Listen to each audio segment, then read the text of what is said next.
centuries for the Indian civilization. As we were just introspecting, in the modern world, literally the word Holocaust itself was coined after the Jewish persecution. 6 million Jews killed around the time of the Second World War, less than a century back. But if you see the Hindu persecution history, the Hindu Holocaust, those numbers, the viciousness, the consistency is staggering. I'd just like to recap what we were sharing in the last hour or so, how the Indians, the Hindus as a civilization have been systematically destroyed, persecuted, killed, massacred, demeaned. The whole attack on their very identity, their self-confidence, the confidence on their ideology, on the civilization, on the principles, on the scriptures, everything. And touching the women folk, which is one of the most sensitive aspects of any civilization. Molesting and raping the women of that civilization, literally destroying from its very roots the confidence of the people, inflicting huge fear psychosis into the very gut of that civilization, targeting the men by killing the men, raping the women, destroying the education system so that the children do not have our traditional Vedic Gurukul education system. You destroy all these three segments. What is left for the civilization? Practically nothing. You don't need to destroy any more. This is the sophisticated persecution that has been happening against the Hindus in the last 2000 years. Starting from the Mughals, the Mughal invaders, who were more barbaric, more open, more physically violent. At that time, probably there were not as many human rights activists. So 500 million people killed, 3 million enslaved, millions raped. There was nobody to question. Not even the history that was documented by those invading forces, by the invading Mughals, was accurate, to the extent that history itself was twisted to make them sound great. Otherwise, how does Akbar the Great get justified? Or Alexander the Great get justified? A civilization of complete violence. How does that qualify for the adjective great? But the whole history itself was distorted. One of the most significant, important things to understand for us is the way history gets distorted over not just over the ages, but at the very source, to make it twisted, because the one who wins the war writes the history. Alexander wins the war, he becomes Alexander the Great. What went behind that? What was the war all about? For acquisition for land, acquisition for women, acquisition for knowledge, grabbing the knowledge. How does that qualify for a great? This has been consistently happening over the centuries, be it the Mughals or in recent times the British. In the case of the British, it was a lot more sophisticated, multi-pronged attacks by creating artificial famines so that people are starved to death. It is not a simple one moment beheading as a so-called gross murder would be, but a systematic destruction of one's own, not just body, but mind, by starving a person to death, making the other people, the rest of the society, the rest of the state have to watch that, so that they are literally drowned in that fear psychosis for generations to come. To show you some of the, let's just to give an example. Sorry for these gory visuals, but really we need to understand what our ancestors have gone through, what kind of tyaga has been done by our ancestors who fought for preserving this great Vedic civilization. To just give you a glimpse of that, in the massacres, the slavery, the rape, and the temple destruction, how even in war, the Hindus practiced dharma the right way, but these invaders literally marauded us, looted our temple wealth, robbed our temple grains, burnt our agriculture, destroyed our deities, enslaved us. Those pictures will show you a glimpse of what we have gone through. It's not easy for a person to be literally lynched like that with a pair of pliers. But this is not some representative picture. This is really what we have been subjected to. Our rishis, our munis, in the last few centuries, how they have been, see, they would have had the spiritual strength to withstand. But when that tradition, when that knowledge system, when that lifestyle is destroyed, their next generation would not only have that knowledge to fight this, but also would be just drowned in that fear psychosis. This is what we mean by multi-pronged attack. It is not just killing a person by putting him in a concentration camp or a gas chamber.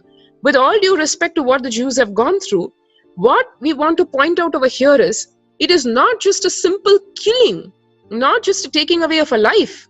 It is destroying the very mental setup, the confidence, the backbone, everything that civilization has been living, has been proud of, has been sharing with the rest of the world. To show you further,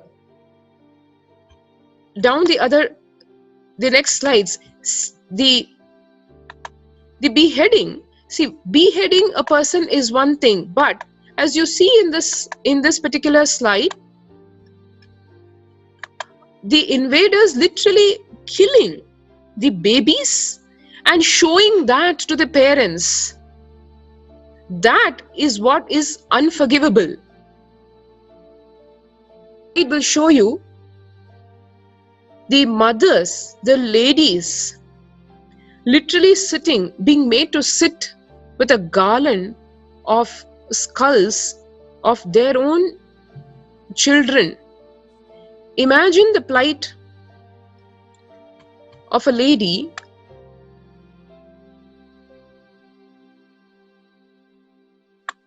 the plight of a lady who not only witnesses her child's death, gruesome murder, but is made to wear a skull garland of her own children's heads.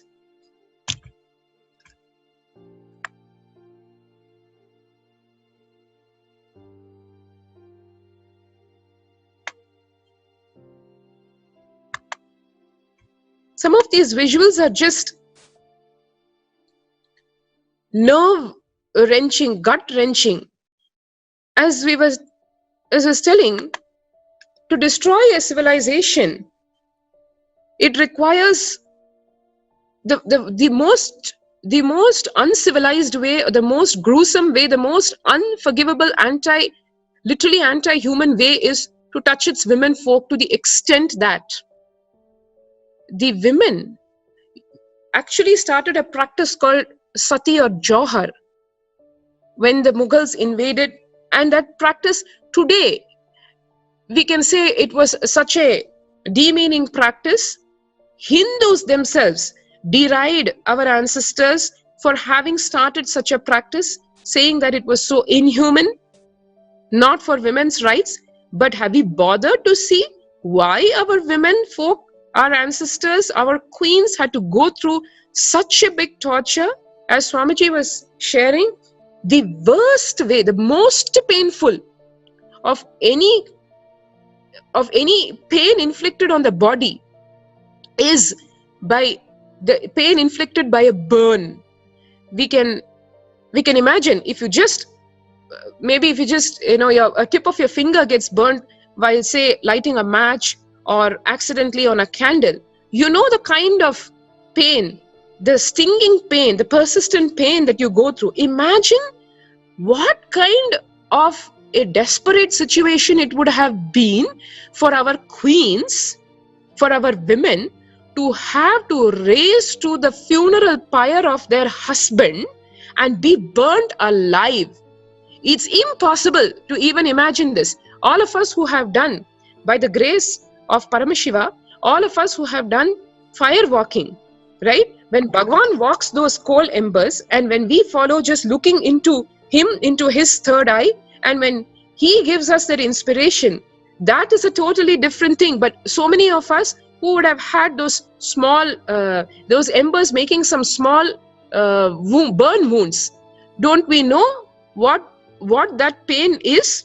Because of Swamiji's grace, the pain would not have been felt. But the same stretch of fire, the 40 feet length of fire walking, if you had to do with no Bhagwan's compassion and grace and support and spiritual strength, what would that have been? Just to give an example, just to give a kind of a comparison of what that kind of pain is. Anybody who has experienced a small burn will know what it means, what that pain means. God forbid if any of us have had to have a family member or someone close to us having been subjected to a fire accident. You know what it means when you see that person in immense pain, because the skin, which is the largest tissue on the body, is completely destroyed. All those nerve endings will send those immense pain signals to the brain. The whole body is exposed, no tissue covering it. How do you think a woman will, out of her own volition, not just enter the pyre, but not run away from it? Just one burn of a candle, involuntarily how the body flinches back. How can a woman rise to a funeral pyre of her husband and burn herself to death? It is not possible unless the person is subjected to such a deep violation that she feels that it is far better to sacrifice this body in spite of the tremendous pain that she is going through, rather than being subjected to the rape of her dead body by the invading intruders. Not just physical violation when you're alive, but being physically violated even after a gruesome death. Why? To satiate the lust of those invaders and to prevent the theft of the DNA of our civilization. That is the immense amount of tyaga that our women folk, that our queens, that our ancestors have done to preserve this Vedic DNA within this community of living Hindus, rather than allow it to be pilfered, to be literally grabbed by the invaders. Had that happened, just imagine if this DNA had been allowed to be grabbed invaders with not just the raw animal instinct, but with the brain and the intelligence of the Vedic ancestors, of our Vedic civilization. This is just one aspect of the persecution that we wanted to share with you on how to just even internalize, grasp what kind of persecution they would have gone through to be able to be forced to take such a gruesome decision of burning alive. Mind you, they were not forced to be burnt alive. Nobody pushed them to the funeral pyre. They themselves took that voluntary step so that that DNA could be preserved, so that there existed no dead body of theirs, so that they are charred to death. There exists no dead body, no corpse for the invaders to have the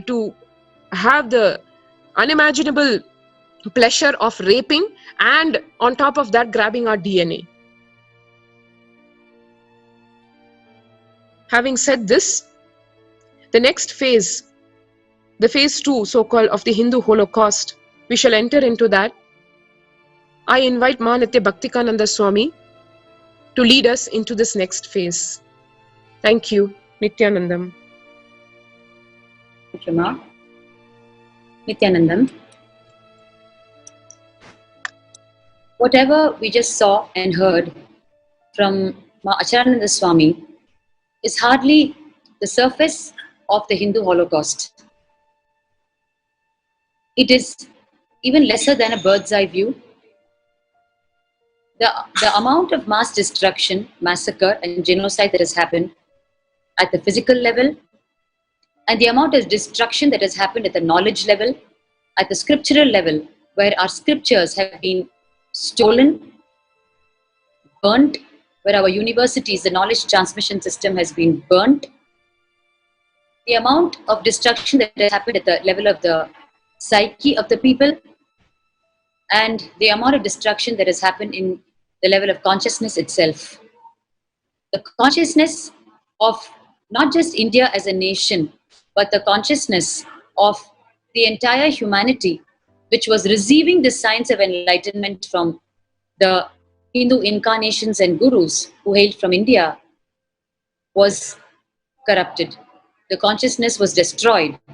And that is when we started degrading from superconscious beings like our great rishis, the sages of ancient India, of Kailasa, that existed at that point in time before the persecution, Hindu Holocaust started.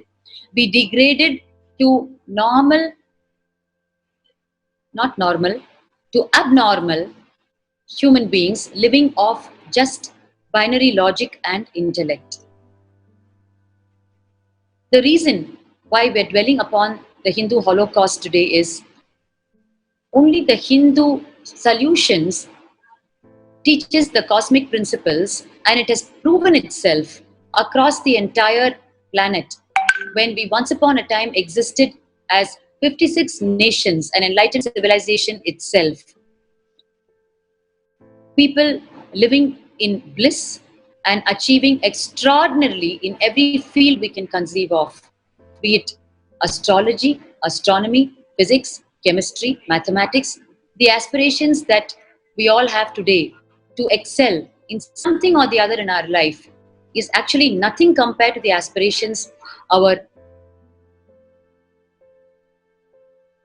Kailasa had.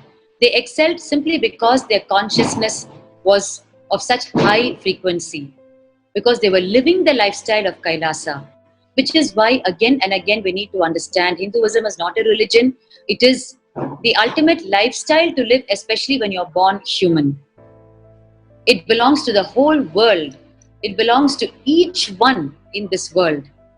And when that gets destroyed, when the gurus and incarnations who are teaching those truths get destroyed, when they get killed, when their mission gets destroyed, it is the loss of the whole world of humanity, which is the only reason why the incarnations never give up in spite of the persecution meted out to them, because theirs is too noble and too divine a cause and too global. And the material they're made up of, which is sheer divinity, the material of Paramashiva himself, because it is the cosmos, the Paramashiva, that takes the human form and comes down as the incarnation. Because of that single reason, the material they are made up of, they don't even know to shrink back when humanity strikes. And therefore, throughout, although the history of humanity has been persecution of the Hindu gurus and executing the Hindu Holocaust, from the side of the incarnations and gurus and sannyasis and sadhus, it has always been continue to give the Hindu solutions to the world, which is what is meeting our eye even today in the life of the current living incarnation of Bhagavan, His Divine Holiness, Shri Nithyananda Paramashivam. Amidst the over 100 plus assassination attempts, and having forced to leave his home and stay away from human society and continue to give the Hindu truths, despite the persecution and assassination attempts on his life and destruction of the global mission he established, and how he's continuing to rebuild it, and he has successfully established Sri Kailasa, the only Hindu nation today. On the one side, humanity is too fortunate to have this from the side of their gurus and incarnations, but too unfortunate that we are continuing to do what we're doing instead of waking up. We are now going to continue to see the history of the Hindu Holocaust in its other gory dimensions. It was part of the planned destruction of the civilization that was given birth, the enlightened civilization that prevailed due to the Hindu solutions, that the artificial famines were made, which were made to look as though they were real famines. Today, we just have this one sample example where 2 sadhus were brutally murdered.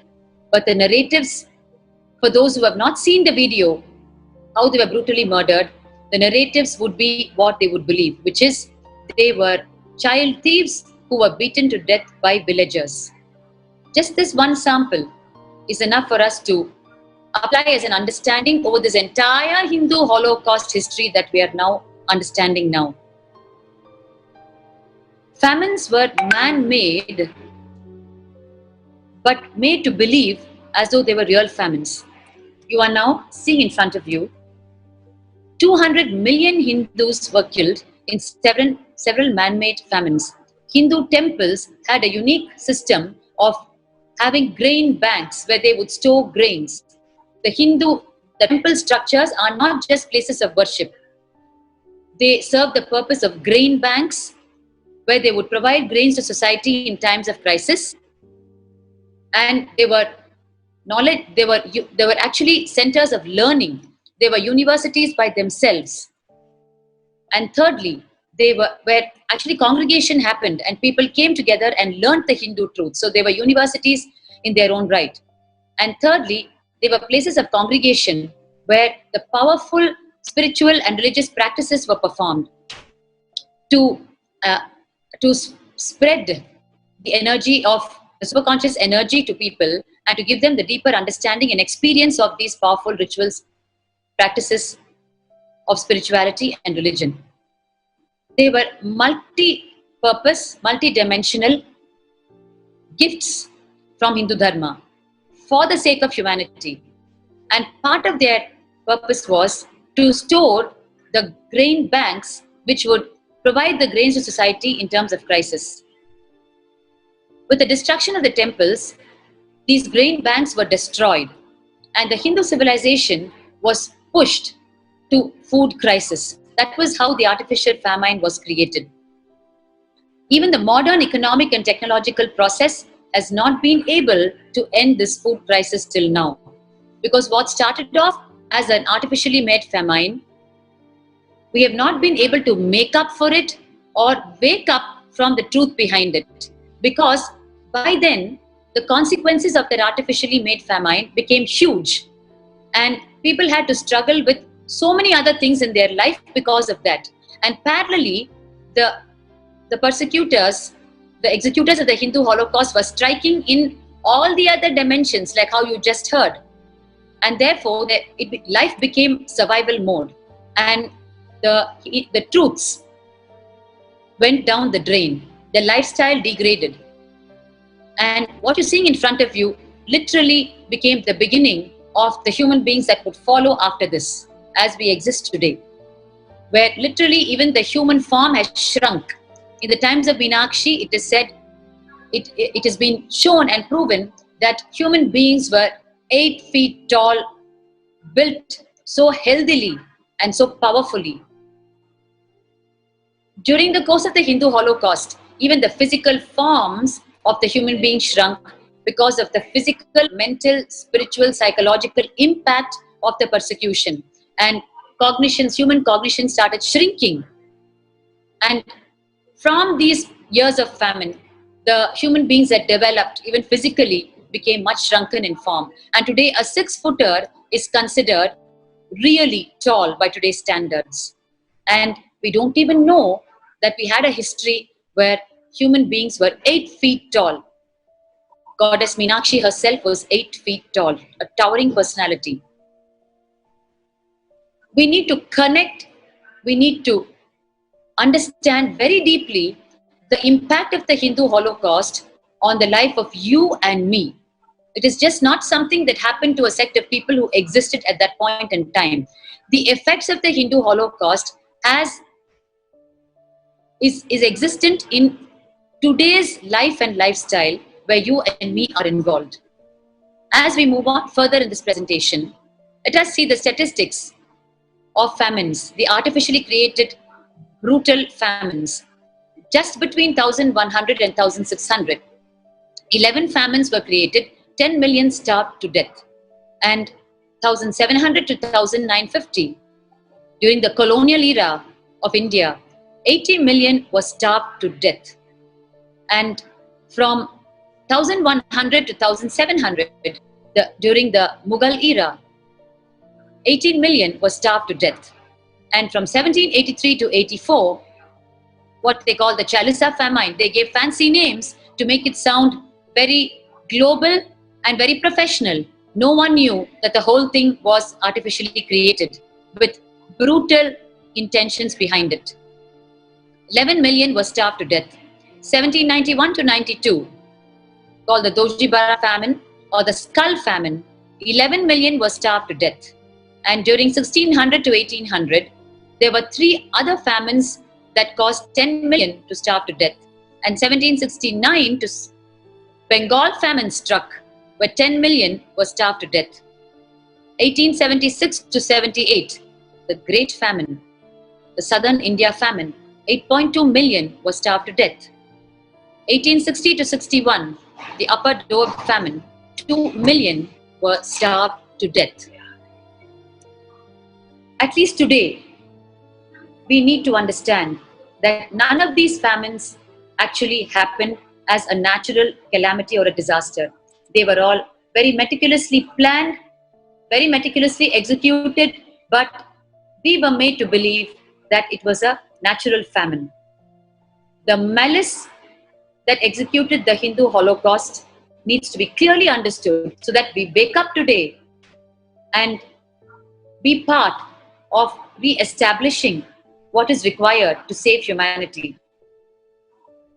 If you see next, during the Hindu Holocaust of phase 1, up to even as recent as 2003, you can see the huge dip in the GDP, how the destruction of the Hindu economy happened. No one will even guess that the roots of the destruction of the Hindu economy lies in such meticulously planned, strategized operations. The gross domestic product is a monetary measure of the market value of all the final goods and services produced during a specific time period. And who said that India or wherever the Hindu civilization prevailed was any backward in any of these areas? We were leading in these areas, and there was no reason for our GDP to decline. Only because of the systematic Hindu Holocaust, where on a 360-degree, every single dimension was destroyed and degraded, that the GDP started declining from 30% to almost 0. And if you see, during 3200 BC, 56 Hindu kingdoms existed on an area, surface area of 60 million square kilometers. It is not even imaginable. It is so difficult to even imagine the vastness, the extent of the enlightened civilization that once upon a time existed as Kailasa. Whereas by 2007 CE, there are 0 Hindu nations that exist and 0 million square kilometers on which it exists. Only today, in front of our own eyes, His Divine Holiness Bhagavan Shri Nithyananda Paramashivam, amidst the continuing Hindu Holocaust, has re-established Sri Kailasa at the cost of his very life, blood and sweat. The only Hindu nation that stands today, from what was 60 million square kilometers and 56 nations, and a time it has come down to the only Hindu nation that has been formed today. And we've had a period from the year 2000 till date where there were 0 Hindu nations and not even 1 square kilometer where the Hindu civilization existed as a nation. Going forward, from 1700 CE to 1950 CE, the colonial invaders destroyed the Gurukul Hindu education system. The Gurukul Hindu education system is a pure knowledge transmission system where the cosmic principles, which are the principles of Hindu Dharma, are taught during the formative years of the children. Because only when you grow up with the Hindu solutions, with the ultimate knowledge on how to live with cosmic principles, how to live in oneness, how to coexist, how to live with superconscious frequency, only then when they grow up and when they become decision makers, when they become the rulers, when they enter into every single professional field, be it agriculture or the priesthood or scientists or you name it, artists, in every field, the superconscious frequency will continue to prevail, and therefore the quality of any contribution of these human beings will be kept at that pitch and level, which will benefit all of humanity. Understand, when we talk cosmic principles, it is obviously catering to the entire humanity. So when the colonial invaders destroyed the Gurukul knowledge transmission system, where all of this was taught, where the seeds were sown, and when it is a knowledge transmission system where the very individuals were produced as superconscious beings, when that was destroyed, the next generation of Hindus were made oblivious to their true history. The colonial history books taught a distorted false history and introduced the Hindus to themselves as savage barbarians, as an underdeveloped country, who were educated and liberated by the invaders. A complete 180-degree shift. The history was made to stand upside down, where the enlightened civilization was taught to the next generation as savage barbarians who were educated by and liberated by the invaders. Whereas the truth is, they were a superconscious community who gave the highest contributions to society that stand even today as the scientific contributions in any field you take it, even if in the field of aviation, and they were actually destroyed by the invaders. Whereas the narrative is, they were savage, underdeveloped barbarians who were educated and liberated by the invaders. And it was done to make the next generation loyal to the colonial subjects. Next, as we move further into the Hindu Holocaust history, the destruction of the Gurukul education system, the knowledge transmission system, if you see, from 5000 to 1900 CE, 10,000 pitams, which were the great seats of learning, the universities, the mutts, the matas, the agraharams, where the priests lived together, they were destroyed. 10,000 of them were destroyed. And from 1800 to 1900 CE, 10 lakh Gurukuls, the Hindu knowledge transmission schools, were destroyed. And from 1950 till date, the false history and anti-Hindu narratives have hijacked the education and made it the modern education as we know it, which gives us only the binary logic and does not allow us to even remember that we existed once upon a time in multidimensional cosmic logic. And if you see earlier, even until 1823, when the colonial government were just starting to execute their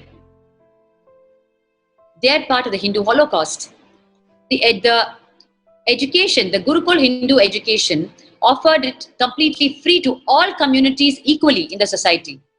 Whereas the colonial government destroyed the free education and replaced it with what we know today, where several sections of the society could not afford what they were giving. And therefore, they successfully created inequality in society. As long as the Hindu solutions and Hindu laws were prevalent, there was never inequality in society. And therefore, there was never any violence between any sections of society. In fact, if you see the next flash in front of you, the Gurukul education system encouraged respect among all communities, equality and respect, because that was the truth. No one's higher or lower. All communities were equal and all communities had unique responsibilities which they were executing. That is the basis of the Hindu truths. Whereas the colonial government created inequality amongst the communities through force, by offering the very education system, which is one of the survival needs, in a way where some communities could not afford it and some communities could. And therefore, the whole inequality in the society happened, and riot and violence started happening between the different sections of society. Whereas the truth is, the way we existed in those days, in accordance with the Hindu Shastras, we lived our life. What you're seeing, the Sanskrit verse in front of you, it says, it is the second verse from a treatise on agriculture written by the great Rishi Parashara in 3300 BCE.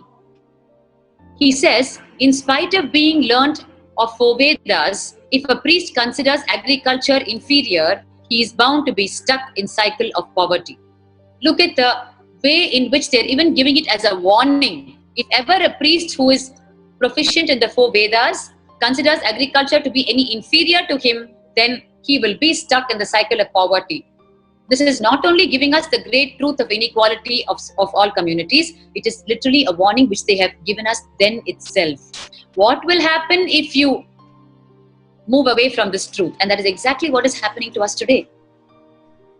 That is exactly what is happening to us. And the persecutors, the executors of the Hindu Holocaust, studied our Hindu Shastras, studied our lifestyle, and deciphered from where we were able to successfully maintain such equalities, and brought the wedge of division exactly there. And they were successful in it. And they created violence and fights amongst the different sections of society so that they could remain the central power, as though making peace between the different sections of community.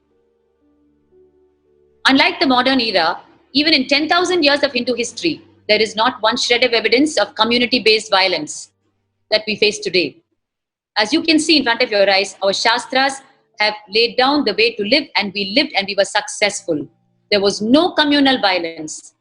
Whereas the part of the Hindu Holocaust, persecution of the Hindu principles, is what created the community-based violence.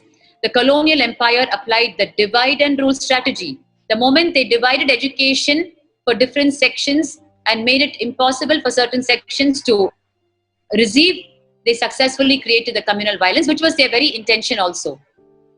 They applied the divide and rule strategy and destroyed this harmony between the communities and poisoned the communities against each other. And they created the caste supremacy. And between 1830 to 1950, after successfully destroying the Gurukul knowledge transmission system, the colonial ruler systematically applied the divide and rule strategy, and the Hindu principles of peaceful coexistence, the dharma that we have been hearing Bhagavan tell us in the past few days of Satsang, where he said the Hindu dharma is the solution for the karma that we have been creating through our lifestyle. The Hindu principles of peaceful coexistence was replaced by false racist identification. A false history was created, erasing all the Hindu history that existed before that, between 0 CE. And false narratives were used to constantly poison the communities against each other. All this resulted in the creation of the caste supremacists and the anti-Hindu atheists, who started emerging as the power forces, and they completely destroyed the peaceful, harmonious Hindu society. And then, from 1950 to present, step by step, the anti-Hindu atheists became more and more powerful, because by then, the human beings who even knew a little of the past of Hindu history, before the Holocaust started getting executed, died. And the modern day history books were successfully rewritten. So even what the modern generation was learning as Hindu history was not the actual Hindu history. It was the false narratives of the anti-Hindu elements. So, they knew what the original. By then, they were already engaged in all their fights successfully created by the Hindu Holocaust.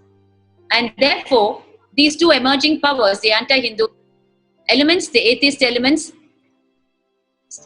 started showing themselves as being engaged in making peace and controlling, and started ruling the whole show. And this is the current situation we are in, where if we don't touch base back with the life that we had earlier, which is the way for the entire world, then these forces are going to continue to destroy us, which is why the clarion call from the great Hindu incarnations, from our beloved Bhagavan, where he can't tell us more than this, how we are destroying our own lives. If you see here in front of you, by the 1970s, in parts of southern India, the hate speech and the hate propaganda against the Hinduism became a fashion. For example, even in a Hindu majority country, anti-Hindu leaders made statements such as, if you see a Hindu priest, a Brahmin, and a snake, kill the Hindu priest first. And it was acceptable to society, such a statement. So understand the huge crisis that is happening. And here you're seeing in front of you, which I cannot even read out, the banner you're seeing. The anti-Hindu education system that was inherited from the colonial era was further hijacked by anti-Hindu atheists. And relentless generation after generation influence of these false anti-Hindu history, anti-Hindu education and narratives created a civilization that we are living in today, where even Hindus were made to hate themselves. Hindus did not know the history, nor had the confidence, and they were too busy in the lifestyle that was being created by these persecutory forces, and looking down upon the Hindu virtues, lifestyle, incarnations, principles became a fashion. And if you see our immediate Hindu incarnations and gurus who lived in recent modern history, in the 1800s, the great Hindu enlightened masters such as Paramahamsa Yogananda took Hinduism to the West, but the anti-Hindu racists labeled him as love cult. And even after his death, false cases of paternity were filed on him to destroy his organization, so that even his teachings would be discarded by the people. And only in 2002, 50 years after his death, the case could close conclusively, establishing the falsity of the paternity claims. But what use is it? All the people who lived when the case was going on were misled to believe that Paramahamsa Yogananda was a dangerous love cult. He came under the disguise of a love cult, and he was a person to be steered clear from. So they successfully destroyed the lives of the Hindus who lived at that point in time when he was alive in the body, available. Exactly what is happening to Bhagavan when he's alive in the body today. We have to wake up and see the parallels in the Hindu Holocaust and see the whole thread running even today. Only then we will wake up. What is the use in Paramahamsa Yogananda's false case closing 50 years later? For those 50 years, the hope of humanity was destroyed. The possibility for humanity to raise their consciousness once again through Paramahamsa Yogananda was destroyed. And if you see, in the 1900s, the Hindu sages such as Maharishi Mahesh Yogi and the great HDH Srila Prabhupada Swamiji, who expanded Hinduism in the West, were labeled as cults by the anti-Hindu racists. And from the 1800s, if you see, right up to 2000, the Hindu enlightened masters, incarnations and gurus kept working despite all of this persecution relentlessly to revive, spread and keep Hinduism alive. And for this reason, the Hindu gurus are continuously subject to attacks, persecution and assassination. Coming to the most recent of our times. If you see in front of you here, on the 30th of April, 1982, in broad daylight, understand how the courage has been built to attack Hinduism. In broad daylight, 16 male and 1 female sannyasis were pulled out of a taxi, burnt alive and killed. In 4 decades, in spite of more than 300 million Indian rupees spent on various court trials and tribulations, to date, no justice has been got. And if you see, in the case of Sri Jayendra Saraswati Swamigal of the great Kanchi Mutt, who has only served humanity like you can never explain or describe. Its own pontiff, Swami Jayendra Saraswati, was acquitted of a false murder case in 2004. The false murder charges against him, if you see the way it was covered at the time he was slapped with the false charges versus the way it was covered by the mass media cult at the time when the news of his acquittal came years later, if you see in front of you, the defamation coverage is approximately 356 hours in a particular television versus 3 minutes news of his acquittal. And the second channel, 344 hours of defamation coverage against Jayendra Saraswati, speaking out his false, of course they will not say false, his murder case versus when he was relieved of the false charges, they covered it for 1 minute. And in the third channel, 280 hours were aired talking about the murder charges against Jayendra Saraswati, whereas when he was acquitted of the murder charge, only 3 minutes was covered. And in another channel, 325 hours was injected as poison into the public through describing him holding murder charges as a murderer, whereas 0 minute was aired when he was acquitted. And on the next channel, 450 hours were aired when Jayendra Saraswati was slapped with the murder charges, whereas when he was acquitted, 0 minutes were aired. And in yet another channel, 260 hours were aired when he was slapped with the false murder charges, whereas only 1 minute was aired when he was acquitted of the murder charges. I don't think we need more evidence than this to understand the need of the hour to wake up to the history of Hindu Holocaust, because it is not the history of Hindu Holocaust alone, it is the history of persecution of humanity itself. I now invite our sannyasi, Nithya Jayananda, to of this Hindu Holocaust. As we heard Bhagwan just 2 days ago, how he vividly explained to us that in the entertainment industry, how the Hindu gurus and incarnations have always been shown as villains or comedians, so that through the entertainment industry, which has its maximum impact on people today, they will be able to inject the anti-Hindu narrative. You will now hear through the next presentation about this dimension of the Hindu Holocaust. Nithyanandamma. Nithyanandamma. So, like Ma Bhaktika Swami was mentioning, another very, very important aspect, important phase of the Hindu Holocaust, which often, very often goes unnoticed, is the persecution, the attack that happens through print media, through social media, through news, and most importantly, the entertainment industry. Fortunately or unfortunately, over 40% of the Indian population, which falls under the middle class community, is highly influenced by the entertainment industry, by the cinema, by the serials, by the TV programs. It's highly influenced. You can see how the crowd actually gather, flock around every movie that is released, and knowing very clearly the impact and the influence that these movies, these cinemas, the entertainment industry has over the people, especially over the youth of our country. It is very, very cunningly, very, very strategically misused to insert the poison into all our minds about Hindus, about Hindu leaders and Hindu gurus very, very specifically.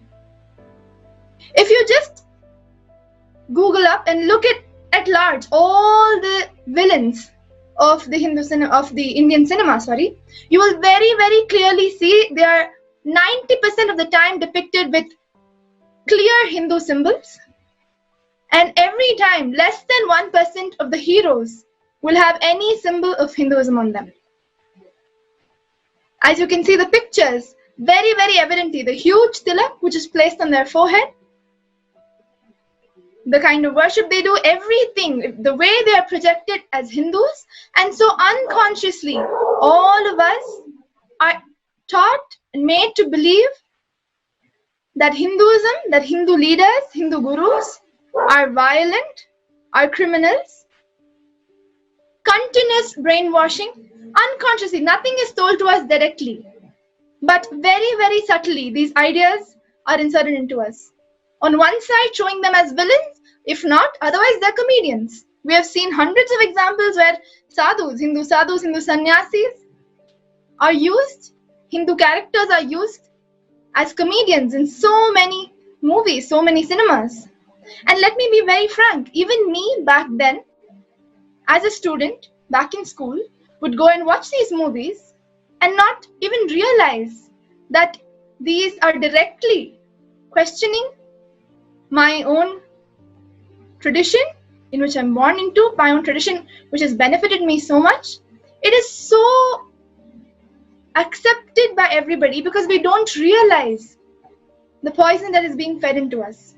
Like Machala Swami and Baba Bhaktika Swami was mentioning before, the whole Holocaust history has been very, very clearly hidden from all of us. We don't even realize what our ancestors have gone through. We've become so insensitive to it that in front of our very own eyes, when we see the Hindu leaders, Hindu gurus, Hindu symbols being abused, we don't even realize it. To be very frank, I want to share one of the incidents from my own life. When back in school, I remember today, before coming to share, I was just trying to go back and calculate and understand the situation where I can very clearly now state that less than 3% of my whole school, my school that I went to was a Hindu school. The principal, the administrators, the teachers, most of them were Hindus. Most of the students were Hindus. But of course, we claim to be a secular school. And what do we mean by secular? We're supposed to be open to all religions and traditions.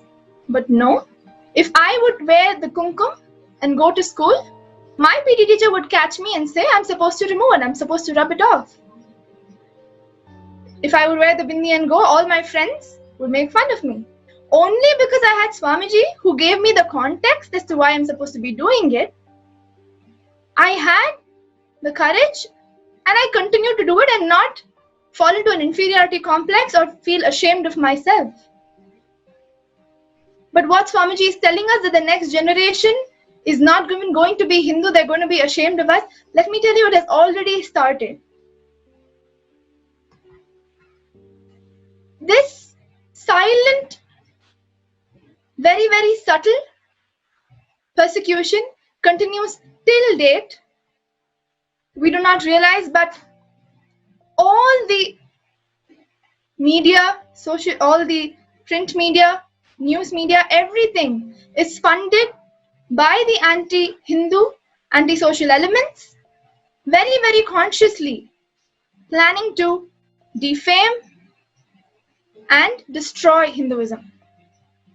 Another instance that I would like to state that will very, very clearly tell us the truth behind the statement that I'm making. I remember in a conversation I was having with one of the other devotees in our Sangha, one of the other disciples of Swamiji, who was invited for an interview on a news channel during when Swamiji's persecution was had just begun, and so much of defamatory material was being circulated in the media. So in that time, one of the disciples was called on for an interview. She went and she attended the interview, and interview in the sense it was a debate, a discussion on the news channel. And after the interview, after the discussion was over, off screen, when that disciple was speaking to the news reporter, the person who conducted the interview, she asked him, so today you seemed, quite unbiased. You let me say what I wanted, but I have seen that you yourself, in a previous show, ran a very, very defamatory, a very, very abusive show on Swamiji. Why did you do that? And he says, I don't know, fortunately, I don't know to say unfortunately, or should I sympathize with him? I do not know what. And he says, I had to do it to feed my family. I had to do it to feed myself. Because if I hadn't, I wouldn't have had my pay. It was my instructions. My boss told me that I had to run such a show. So either all of us are in these two buckets. We are brainwashed by the entertainment industry, by our society, and made to believe that Hinduism is backward, promotes violence, that Hindu leaders and gurus are criminals. Or we are on the other side, where maybe because of our family and our values, we do believe that yes, Hinduism is good, I want to follow Hinduism, I want to go to the temple. But the whole system of the society, the influences of the society, those who are ruling us, our politicians, whom we work for, we are forced to work as per them. So unless, like Swamiji has said, unless for 3 sadhus who have been murdered, unless 3,000 of us stand against this whole system and take up apat sannyas and live this lifestyle of Hinduism, there is no way that we can cope up, that we can make up for the huge amount of persecution that is happening to us. It is high time we open our eyes and see that we ourselves are being poisoned. We don't even know that we are being poisoned. It is not now necessary that we are brutally murdered. Of course, we are seeing that also is happening at one end. But don't just think because nobody is holding a knife at your neck that you are not a victim of the persecution. You very much are. Continuously, if we are made to believe wrong ideas, we're being misled, led away from Hinduism. So you are never going to apply the Hindu truths, the Hindu solutions in your life. You are going to be made victim to the pharmaceutical industries, to the food industry, and you are in the vicious cycle that they want you to be in. It is high time we stand up, we wake up and see through these strategies which are only here to destroy us. If we do not wake up now, like Swamiji said, the next generation will not even remain Hindu, will not even be Hindus. In fact, they will be ashamed of us. I would like to lead it back to Bhaktika Swami to lead us into various other aspects, various other insights on the Hindu persecution, so we can understand at least now and wake up and take action against it. Yes, ma'am. Through the entertainment industry, we saw the subtle scheming ways in which the attention is captured and the anti-Hindu narratives are inserted. Today, we all know that the entertainment industry is a huge time pass around the world, and building the anti-Hindu narratives into the entertainment industry is one of the lethal weapons of the anti-Hindu elements.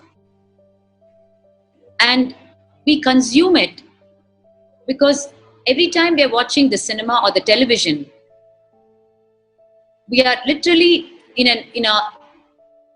a subconscious state where we don't even know what we're consuming. We are most likely having our food and looking at it, where it straight enters our system and settles inside it even before our logic can stand up to analyze whether it is right or wrong. Our lifestyle has become such. It is an unconscious lifestyle.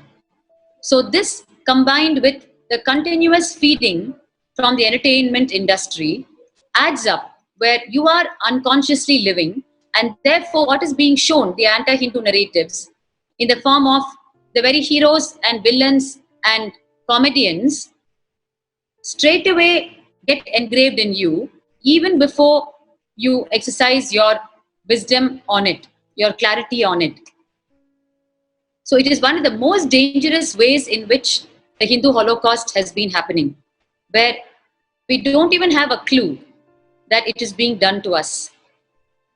And before we move further to the next segment, I want to bring to your attention when we are talking about the knowledge transmission system, the universities, the knowledge transmission universities that existed when Kailasa existed and when we existed as an enlightened civilization across the whole planet, the caliber, the vastness, the volume of the university and the knowledge in them cannot even be imagined today. You are seeing in front of you now just a handful of universities which are among the more than 10,000 such universities that were destroyed as part of the Hindu Holocaust. The Ratnagiri University, the Vikramashila University, the Jagadala University, the most famous Nalanda University, the Takshashila University, the Vallabhi University, the Pushpagiri University, the Udantapuri University, the Somapura University, the Bikrampur University. I've just mentioned the names of 10 universities, and 10,000 such universities were actually destroyed along with all the knowledge transmission education infrastructure, which included our scriptures, the study material, the books, every single item of infrastructure you can conceive of, which was used in this great knowledge transmission system of Hindu education. And it is from these universities that the great products of Sanatana Hindu Dharma evolved, who gave all the best inventions and discoveries as we know today in all the fields that we can conceive of today, starting from astronomy to aviation to any field. And they actually set fire and burnt these universities, and what meets your eye today like a small Lego set is what remains. And it has become a tourist spot where people visit it and move even without being hit by what once upon a time existed here and what has been done to them. They don't even understand. When we visit these spots, we don't even understand that we have been robbed of the wealth of knowledge that existed in these very spots in the form of these universities, which could have made us super conscious beings today. We would have been living as super conscious beings had we graduated from these universities. Without even that knowledge or without even an idea, we visit these spots as tourist spots today. This pathetic is our state, where we don't even know the injustice, which is too small a word, that is being done to us. Because these universities were serving not just Hindus, it was serving the whole world. They were the most sought after universities, and there were 10,000 such top Hindu universities where people from all countries came and learnt the enlightenment science and lived a super conscious life. If we don't wake up today and salvage at least what remains and prevent further persecution of the Hindu incarnations and gurus, who are the only people who can make this happen for the whole of humanity, it is not just the Hinduism, for the sake of the whole humanity, then the loss that we're going to face is literally our own life. Today, the COVID-19 is eating the life of our own families. Did we ever dream it would come to this? No. Then, before we move further into human destruction, before we see scenes that we would not even have dreamt of, we need to wake up to the need of the hour, which is waking up to the cosmic principles through the great teachings of Sanatana Hindu Dharma, which the great incarnations and Hindu gurus have been desperate to teach us, and We are fortunate that even today, amidst the history of Hindu Holocaust, the incarnations decide to come down again and again. And we have living amidst us today, the living incarnation yet again of Paramashiva, His Divine Holiness, Bhagavan Sri Nithyananda Paramashivam. We move further now into a few more awakening truths so that we don't once again discard it as something of the past or something that happened which we cannot help. Because if we decide we cannot help, then the fate is hanging out there for us. And if we discard it as a thing of the past, we are deluded because it is happening even in recent modern times, right up to just 5 days back. So let us move further. I invite Nithya Atmananda Swami to give us further awakening insights to help us understand that the Hindu Holocaust has continued into modern times and is continuing in front of our own eyes. Nithyanandam Ma. Nithyanandam, thank you Ma Bhaktika Swami, and thank you one and all. It is not only last few days ago what had happened in Palghar. There are multiple incidents which had happened which led all of us to even think about it. It is so scary. I'm here to present few incidents which is a million. So here, if you see in the presentation, on 23rd December 1926, Swami Shraddhananda, he is one of the most popular sannyasi, a 70-year-old Swami Shraddhananda, assassinated by a mob lynch of other religion. He was an Indian educationalist who taught the Hindu solutions and established the famous Gurukul Kangri University. He was very, very brutally mob lynched and beaten to death. And another incident which had happened in Gopastami Hindu massacre. If you see, in 1966, this particular incident had happened, which is an Hindu organization agitated to demand a ban on the slaughter of cows in India, as enshrined in Art of 48 of Destructive Principles of State Police in the Constitution of India, among others. The Shankaracharya fasted for the cause, the agitation of culmination in a massive destruction outside Sansad Bhavan in New Delhi on 7th November 1966. This is one incident which shaken the gut of Hindus, and there is another attack which is on 1982,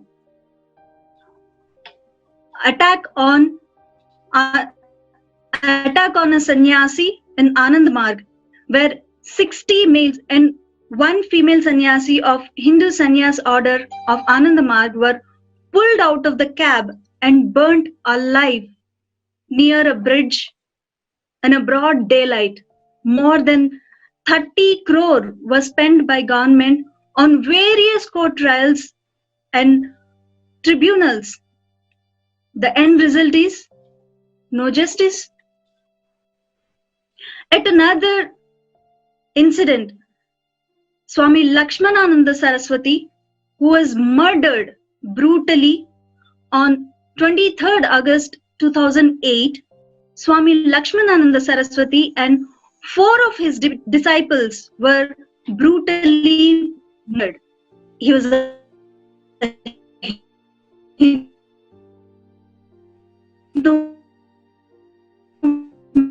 monk and a highly revered diocese of Kandhamal. And these are the recent crimes against our Hindu which is very much justified.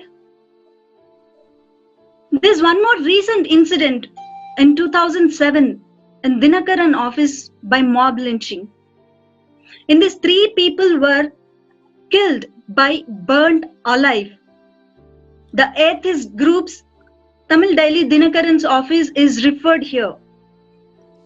The court has also directed the state government to pay 5 lakhs each to the families of the 3 employees of the newspaper.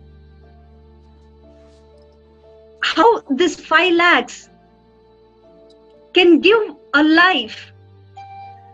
First, infusing the negativity within us and then letting them to death and then paying some money. How it can be justified? Recently in 2002 Gujarat riots, most of us knows how horrible the Gujarat riots were happened. In this particular Gujarat riots, 1044 were killed and 2203 people were missing. Still, we don't know where they are, whether they are alive or not, no clue. In 1990, ethnic cleansing of minority Kashmiri Shaivites.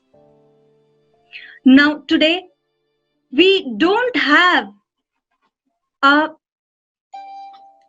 group of Kashmiri Shaivites who are the one who gave the greatest truths by the enlightened education which we had, and the one who has practiced and practicing. Now the whole community is not there. 550 were killed, 1 lakh families fled the valley.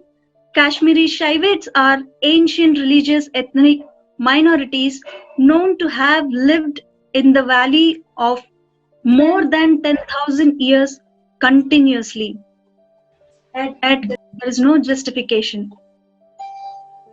Like this, there are many incidents which we can keep talking about, we can keep quoting about how the Hindu sannyasis were attacked.